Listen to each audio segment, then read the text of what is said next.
क्रिया तथा आवर्तिता के बारे में किस प्रकार से रासायनिक अभिक्रिया होती है इसके बारे में बात करेंगे और इसी के साथ हम लोग आवर्तिता के बारे में दोस्तों बात करने वाले हैं। तो आप लोग दोस्तों आज के इस वीडियो के अंदर बने रहिए। वीडियो काफ़ी ज़्यादा आप लोगों को जानकारी वाला वीडियो होने वाला है आप लोगों के लिए। तो हमने कुछ मौलिक गुण जैसे कि परमाणु एवं आयन क्रिया इसके बारे में दोस्तों आवर्त प्रवृत्ति का अध्ययन किया है दोस्तों। अब हम यह जान गए हैं कि आवर्तिता इलेक्ट्रॉनिक विन्यास से संबंधित है। भौतिक एवं रासायनिक गुण धर्म तत्व के इलेक्ट्रॉनिक विन्यास की अभिव्यक्ति है। तत्व के इन मौलिक गुणों और रासायनिक गुणों में संबंध खोजने की कोशिश हम करेंगे दोस्तों। हम जानते हैं कि आवर्त में बाईं से दाईं ओर जाने पर परमाणु एवं आयनिक त्रिज्या घटती है। ये भी बात काफ़ी ज़्यादा महत्वपूर्ण बात है। फलस्वरूप आवर्त में आयनन एंथैल्पी साधारणतः बढ़ती है। कुछ अपवादों को छोड़कर जिसका विवरण पहले दिया गया था तथा इलेक्ट्रॉन लब्धि एंथैल्पी और अधिक ऋणात्मक होती है दोस्तों। इलेक्ट्रॉन लब्धि के बारे में ये सब बात काफ़ी ज़्यादा महत्वपूर्ण बात है। उसके बाद दोस्तों चलिए हम आप लोगों को इसके अलावा और सारी बातों को बताते हैं जो आप लोगों को दोस्तों काफ़ी ज़्यादा पसंद आएगा। तो हम आप लोगों को बता दें कि सबसे बाईं ओर स्थित तत्व जो होता है वो आयनन एंथैल्पी सबसे कम होता है। सबसे बाईं ओर जो तत्व होता है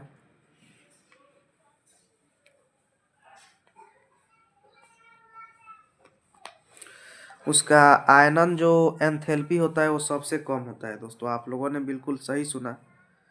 उसके बाद दोस्तों चलिए हम आप लोगों को इसके अलावा और सारी महत्वपूर्ण बातों को बताते हैं जो आप लोगों को पसंद आएगा। तो इसके अलावा दोस्तों हम आप लोगों को बता दें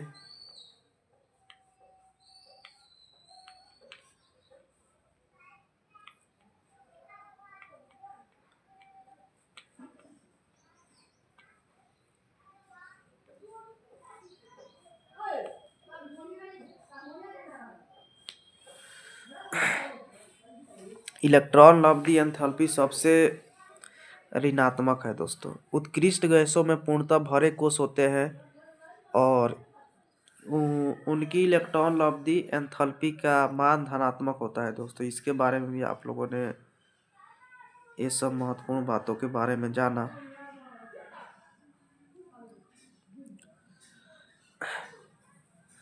आवर्त सारणी में दोनों छोरों पर सबसे अधिक और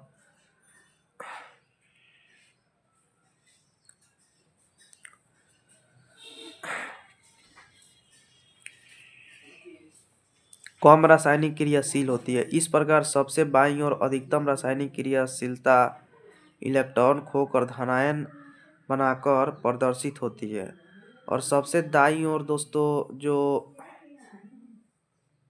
इलेक्ट्रॉन प्राप्त कर ऋणायन बनाकर प्रदर्शित होती है। इस गुण का संबंध तत्व के अपचयन तथा उपचयन व्यवहार से करेंगे।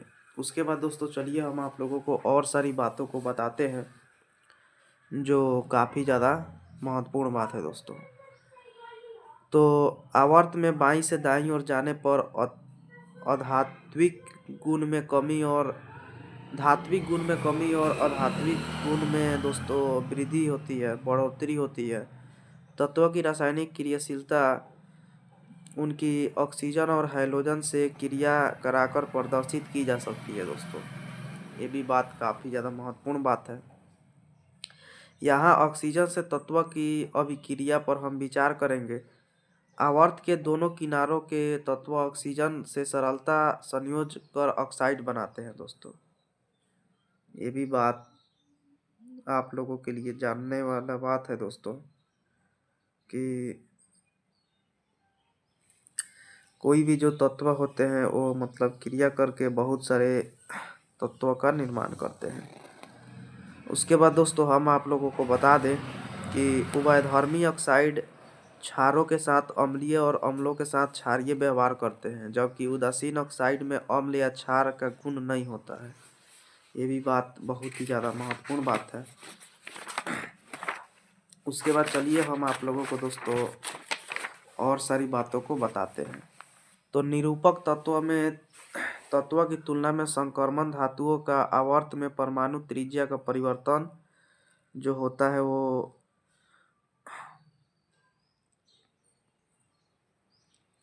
आंतरिक संक्रमण धातुओं के लिए और भी कम है दोस्तों। इसके बारे में जो बातें हमने बताया ये बात काफ़ी ज़्यादा महत्वपूर्ण बात है। आप लोगों ने बिल्कुल सही सुना।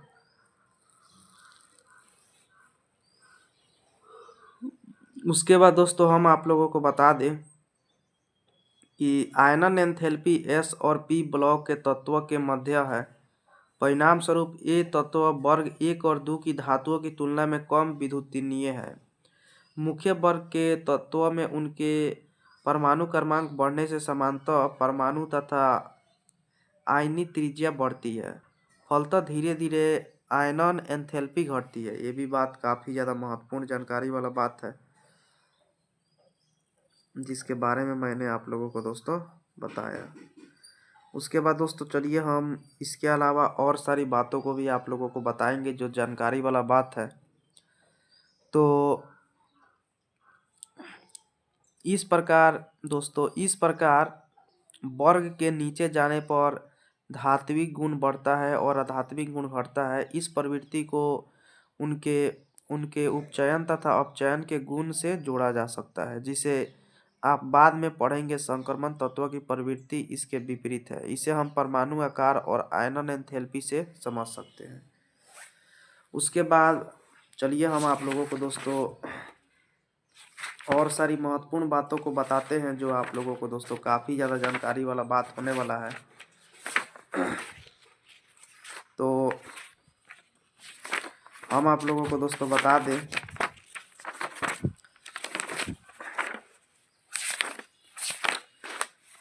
कि रासायनिक आबंधन की कॉन्सेल लुईस अवधारणा के बारे में अब हम आप लोगों को बताएंगे दोस्तों।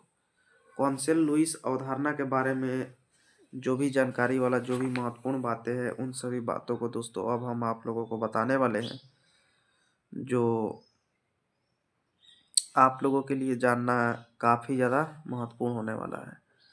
तो दोस्तों इलेक्ट्रॉनों द्वारा जो रासायनिक आबंधों के बनने की व्याख्या में लिए गए प्रयास किए, लेकिन सन 1916 में कॉल्सन और लुईस स्वतंत्र रूप से संतोषजनक व्याख्या देने में सफल हुए। उन्होंने सर्वप्रथम संयोजकता की तर्क संगत व्याख्या की। यह व्याख्या उत्कृष्ट गैसों की अभिक्रियाता पर आधारित थी दोस्तों। उसके बाद चलिए हम इसके अलावा और सारी महत्वपूर्ण जानकारी वाले बातों को दोस्तों बताते हैं। तो लुईस परमाणुओं में को एक धन आवेशित आष्ट इलेक्ट्रॉन तथा बाह्य इलेक्ट्रॉनों के रूप में निरूपित किया जाता है दोस्तों। आप लोगों ने बिल्कुल सही सुना। उसके बाद दोस्तों चलिए हम इसके अलावा आप लोगों को और सारी मुख्य जानकारी दे देते हैं जो काफ़ी ज़्यादा जानकारी वाला बात है। तो बाह्य कक्षकों के रूप में निरूपित किया।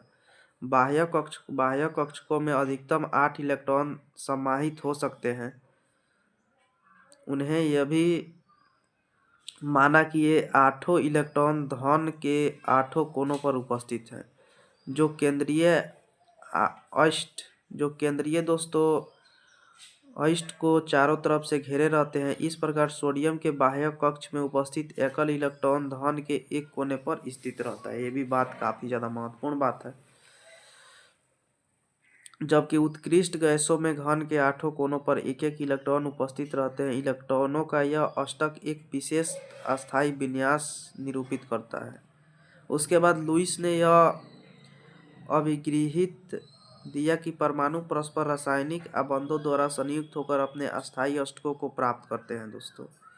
ये सब बात काफ़ी ज़्यादा जानकारी वाला बात है। अर्थात सोडियम आयन एवं क्लोराइड आयन बनते हैं। अन्य उदाहरणों में परमाणु में असंबद्ध परस्पर इलेक्ट्रॉनों की सह-विभाजन द्वारा निर्मित होती है। इस प्रक्रिया को द्वारा इन अणुओं के परमाणु एक बाह्य अस्थायी अष्टक अवस्था प्राप्त करते हैं। ये जो दोस्तों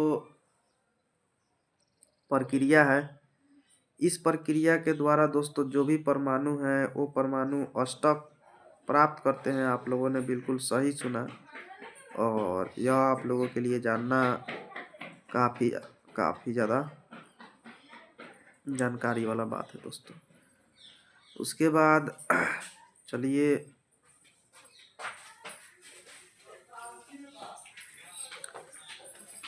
हम आप लोगों को इसके अलावा और सारी भी जानकारी वाला बातों को बता देते हैं जो आप लोगों को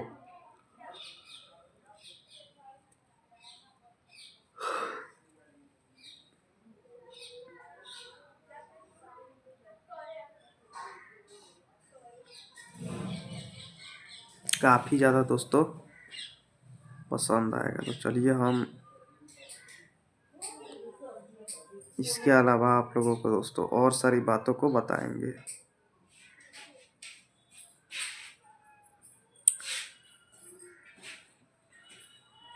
तो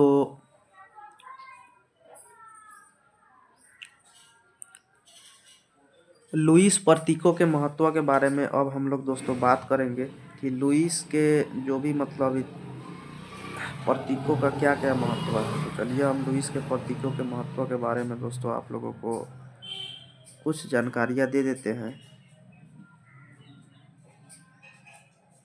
जिन जानकारियों के बारे में जानना आप लोगों के लिए भी महत्वपूर्ण है। तो प्रतीक के चारों ओर उपस्थित बिंदु की संख्या परमाणु के संयोजकता इलेक्ट्रॉनों की संख्या को दर्शाती है। यह संख्या तत्व की समानता अथवा समूह संयोजकता के परिकलन में सहायता देती है। तत्व की समूह संयोजकता या तो लुईस प्रतीक में उपस्थित बिंदुओं की संख्या के बराबर होती है या आठ में से बिंदुओं अथवा संयोजकता इलेक्ट्रॉनों की संख्या को घटाकर इसे परिकलित किया जा सकता है। उसके बाद दोस्तों हम लोग बात करेंगे रासायनिक आबंध के संबंध में। कौंसल ने निम्नलिखित तत्व की ओर ध्यान आकर्षित किया।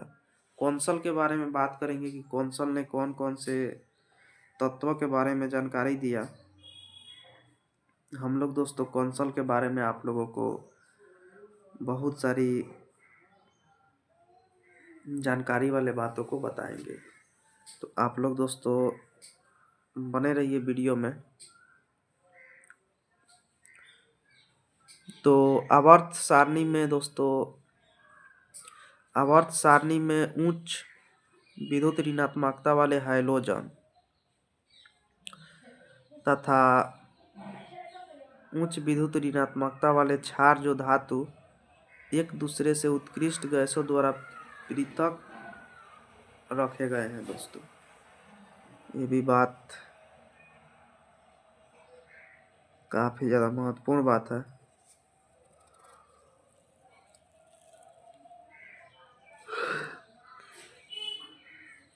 इसके अलावा दोस्तों हम आप लोगों को बता दें कि हाइड्रोजन परमाणु से ऋण आयन तथा क्षार से धन आयन का निर्माण संबंधित परमाणुओं द्वारा क्रमशः एक इलेक्ट्रॉन ग्रहण करने तथा एक इलेक्ट्रॉन मुक्त होने के फलस्वरूप होता है। आप लोगों ने बिल्कुल सही सुना।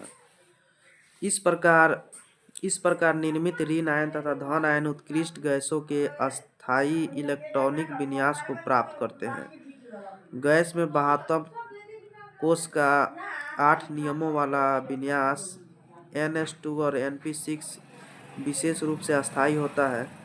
हीलियम इसका अपवाद है जिसके 72 कोष में केवल 2 इलेक्ट्रॉन होते हैं दोस्तों। ये भी बात काफी ज्यादा महत्वपूर्ण बात है। ऋण आयन तथा धन आयन स्थिर वैद्युत आकर्षण द्वारा अस्तित्व ग्रहण करते हैं। उदाहरणतः उपयुक्त सिद्धांत के अनुसार सोडियम तथा क्लोरीन से NaCl का बनना निम्नलिखित रूप में दर्शाया जाता है। उसके बाद चलिए हम आप लोगों को दोस्तों और सारी बातों को बताते हैं जो काफी ज्यादा महत्वपूर्ण बात है दोस्तों। तो धन आयन जो होता है तथा जो ऋण आयन, हम लोग दोस्तों बात करेंगे धन आयन एवं ऋण आयन के बारे में।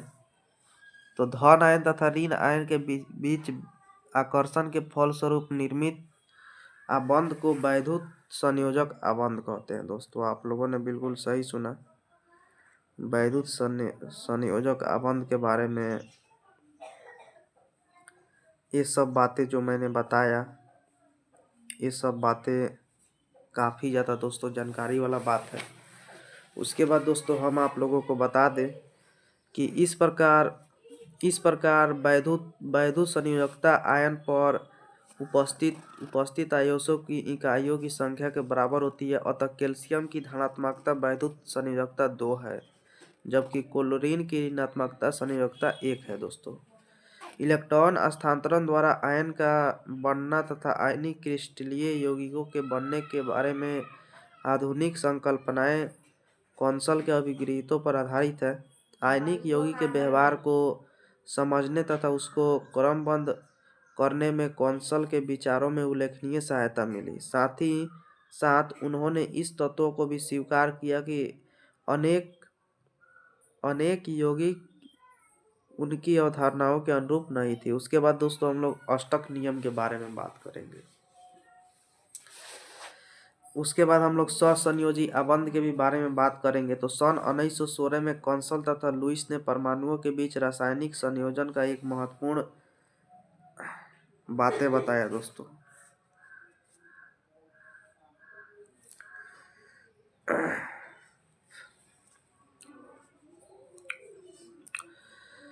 इस महत्वपूर्ण विकास को दोस्तों रासायनिक आबंध का इलेक्ट्रॉनिक सिद्धांत कहते हैं। इस सिद्धांत के अनुसार परमाणुओं का संयोजन इलेक्ट्रॉनों के एक परमाणु से दूसरे परमाणु पर स्थानांतरण के द्वारा अथवा संयोजन इलेक्ट्रॉनों के सभाजन के द्वारा होता है। इस प्रक्रिया में परमाणु अपने संयोजकता कोश में अष्टक प्रदान करते हैं। इसे अष्टक नियम कहते हैं। उसके बाद दोस्तों हम लोग सहसंयोजी आबंध के बारे में बताते हैं। तो 1919 में लैंगम्यूर ने लुईस अभिगृहितों की संशोधन किया और उन्होंने स्थिर घटनीय अष्टक अवधारणा का प्रयोग तथा संयोजक आबंध का प्रयोग किया। ये सभी बात दोस्तों